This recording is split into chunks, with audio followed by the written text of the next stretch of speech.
포트케의 디아도쿠스 영적 지식과 분별에 관하여 61번 영혼이 노여움을 느끼거나 술 취하여 혼란스러울 때 또는 우울함에 빠져 있을 때 지성은 하나님에 대한 기억을 굳게 붙들지 못합니다. 한편 지성의 순간적인 망각 때문에 바라는 대상을 빼앗긴다고 해도 정념에서 벗어난 영혼은 즉시 원래의 활동을 회복합니다.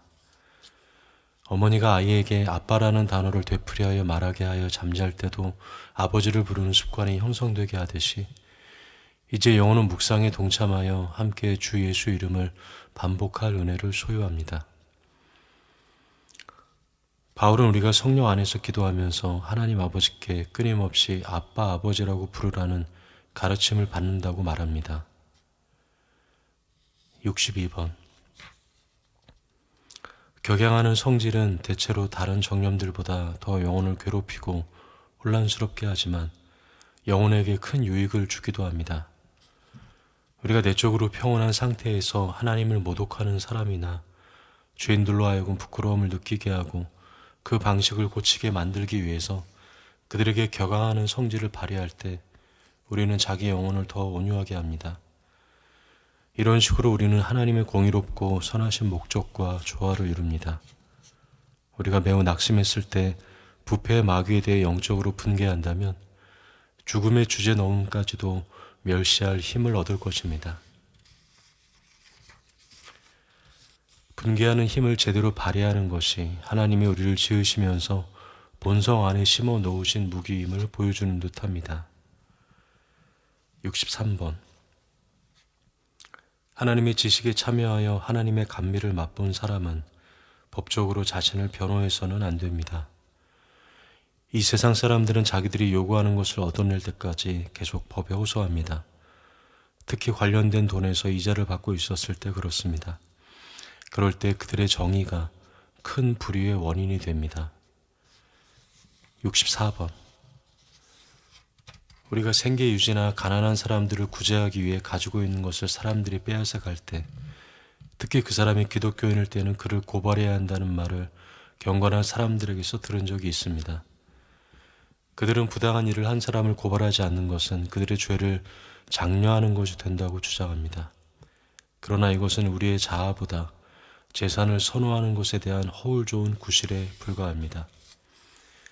우리에게 해를 가하려는 사람들의 무법함을 참고 견디며 그들이 빼앗아간 것을 돌려받기보다는 그들이 회개함으로써 죄에서 벗어날 수 있도록 그들을 위해 기도하는 편이 좋습니다. 68번 종종 우리의 지성을 집중하여 철저하게 기도해야 한다는 것 때문에 기도하는 것을 어렵게 여깁니다.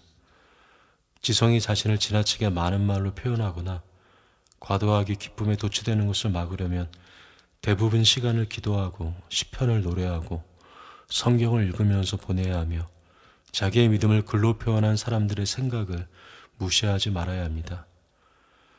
관상할 때는 지성에게서 환상이나 심상들을 완전히 제거해야 하며 생각할 때마다 눈물을 흘려야 합니다. 지성이 고요한 중에 평화로울 때, 특히 기도의 감미 때문에 기뻐할 때 지성은 위에서 언급한 허물을 피할 뿐만 아니라 노력하지 않고서도 신속하게 거룩한 진리를 새롭게 이해하고 분별의 지식 안에서 겸손하게 전진합니다.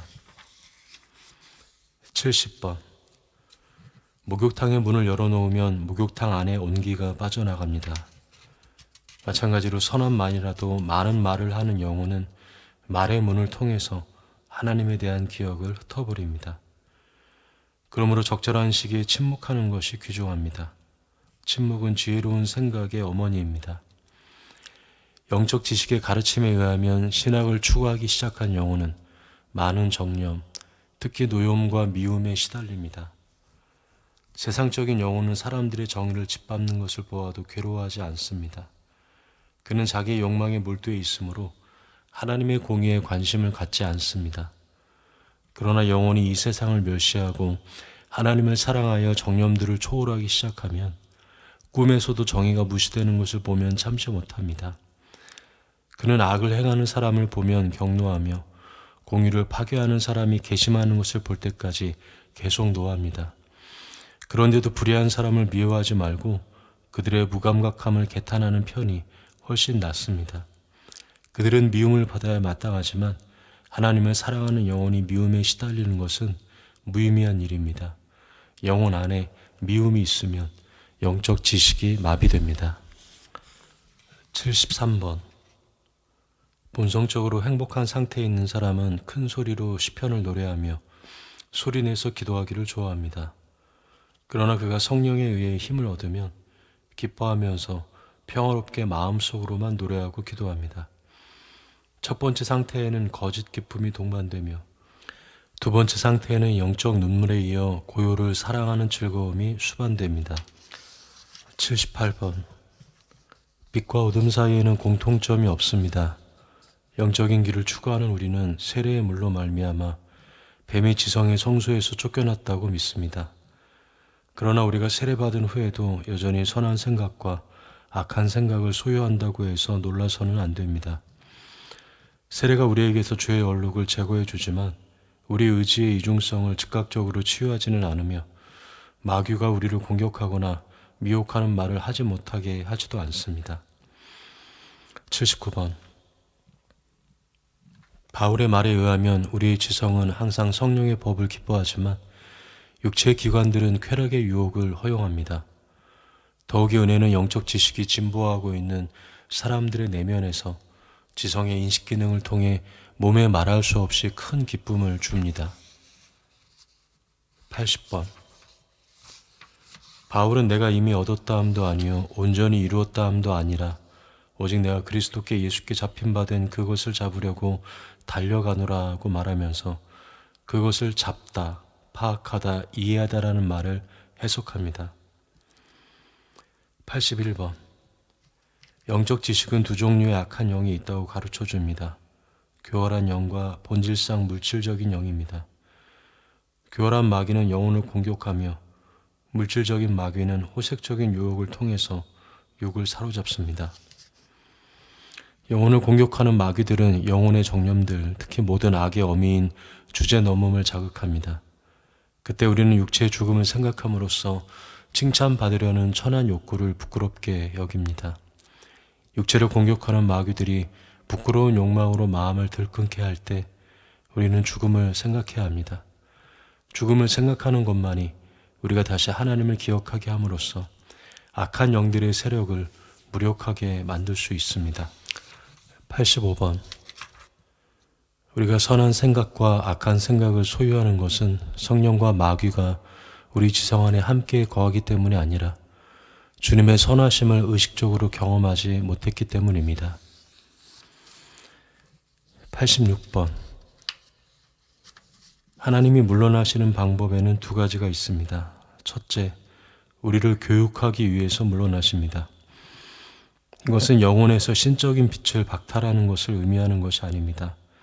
이미 말한 것처럼 모든 일은 은혜가 종종 그 존재를 지성에게서 감추기 때문에 발생하는데 그것은 영혼이 두려워하면서 겸손하게 하나님의 도움을 구함으로써 마귀의 공격에 저항하여 진보하게 하기 위해서입니다.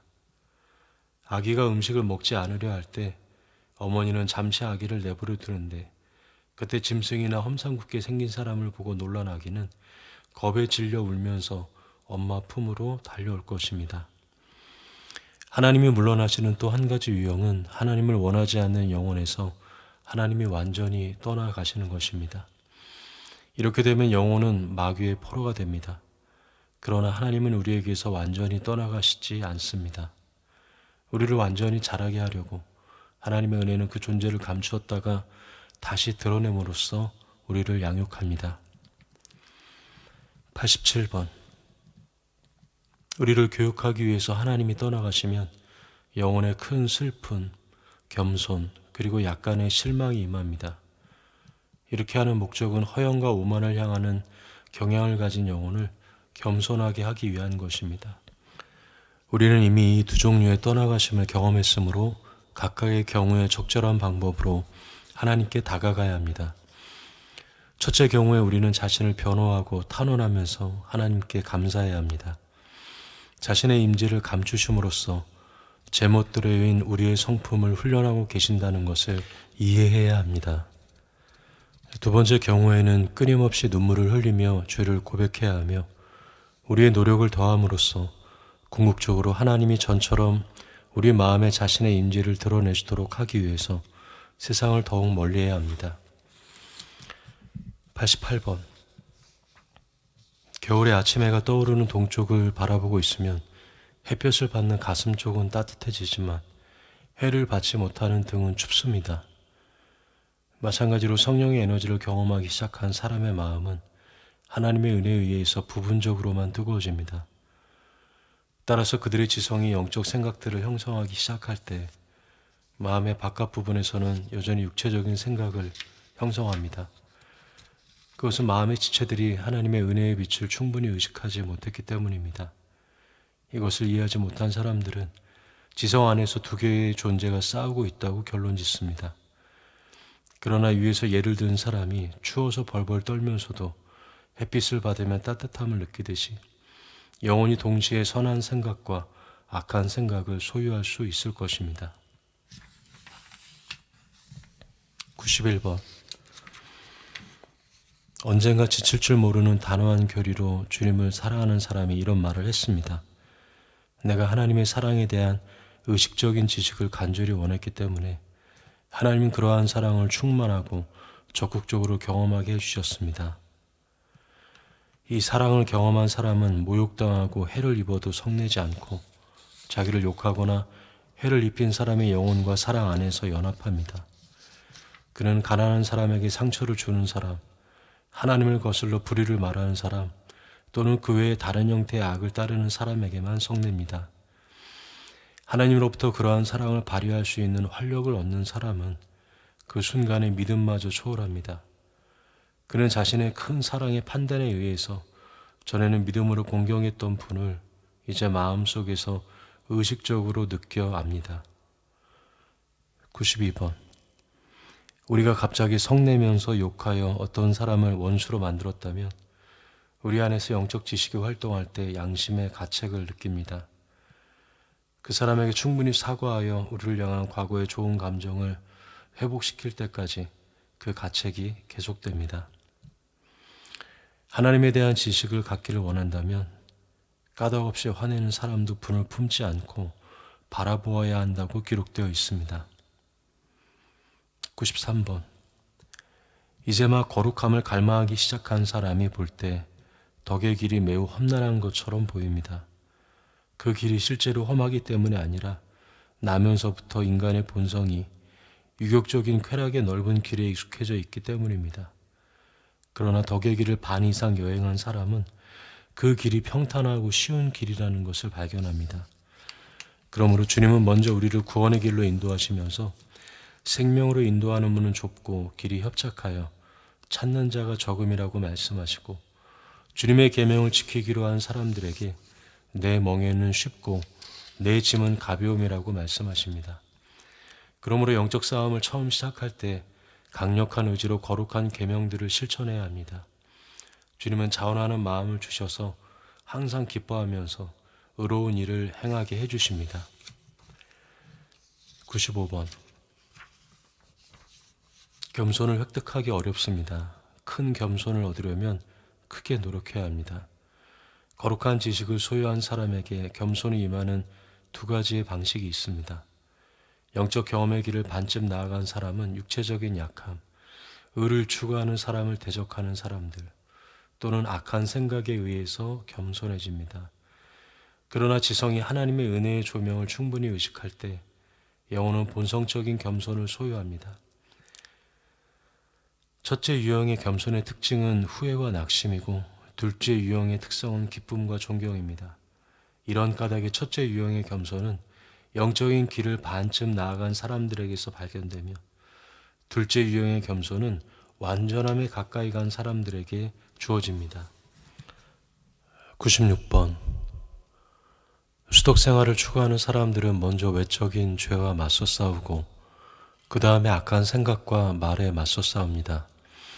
그러므로 마귀들은 그런 사람들을 공격하여 사람들을 욕하게 하고 한가하게 어리석은 대화를 하게 하며 절제하지 못하고 화를 내거나 헛된 영광을 바라게 하려고 힘을 합합니다. 특히 마귀들은 자기의 악한 계획을 도모하기 위한 구실로서 칭찬받으려는 욕구를 사용하여 영혼 안에 들어와 약탈합니다. 그러므로 고결한 생활을 원하는 사람은 칭찬받으려 하지 말고 지나치게 많은 사람과 관계하면서 빈번하게 외출하지 말고 사람들을 욕하지 말고 훌륭한 말을 할 수 있을 때도 말을 많이 하지 말아야 합니다. 98번. 무정념이란 마귀들의 공격으로부터의 자유가 아닙니다. 마귀들의 공격에서 해방되려면 바울의 말처럼 세상 밖으로 나가야 합니다. 무정념이란 마귀의 공격에 패배하지 않는 것입니다. 우리가 악을 저지할 뿐만 아니라 선한 것을 추구함으로써 적극적으로 악을 죽이면 깨끗함을 얻습니다. 99번. 하나님의 사람이 거의 모든 정념을 정복한 후에도 두 가지 마귀는 여전히 그를 대적하여 싸웁니다. 첫째 마귀가 영혼을 하나님의 사랑에 집중하지 못하고 잘못된 일에 열심을 내게 하므로 영혼은 다른 영혼들이 하나님을 기쁘시게 하는 것을 원하지 않게 됩니다. 둘째 마귀는 육체의 성적 욕정에 불을 붙입니다. 그런 일이 발생하는 첫째 원인은 번식을 고려한 성적 즐거움이 자연스러운 것이고 쉽게 우리를 정복하기 때문입니다. 둘째로 그것은 하나님이 허락하시기 때문에 발생합니다. 첫째 마귀를 대적할 때는 겸손과 사랑을 가지고 싸워야 합니다. 둘째 마귀를 대적할 때는 우리가 내면에서 끊임없이 성령의 에너지를 인식하며 주님의 도움을 받아 이 정념들을 초월할 수 있을 때까지 자제, 노용무부터의 자유, 그리고 죽음에 대한 묵상을 사용하여 싸워야 합니다. 100번. 하나님의 지식에 동참하게 된 사람들은 무의식적인 것이라도 모든 헛된 상상에 대해 책임을 져야 합니다. 만일 우리가 우리 죄를 자백하면 그는 미쁘시고 의로우사 우리 죄를 사하시며 우리를 모든 불의에서 깨끗하게 하실 것이요. 무의식적인 죄를 고백하지 않는 사람은 죽을 때 분명하지 않은 두려움을 느낄 것입니다. 그러나 하나님의 사랑 안에서 즐거워하는 영혼은 죽을 때 평화의 천사들과 함께 어둠의 군사들 위로 들려 올라갑니다.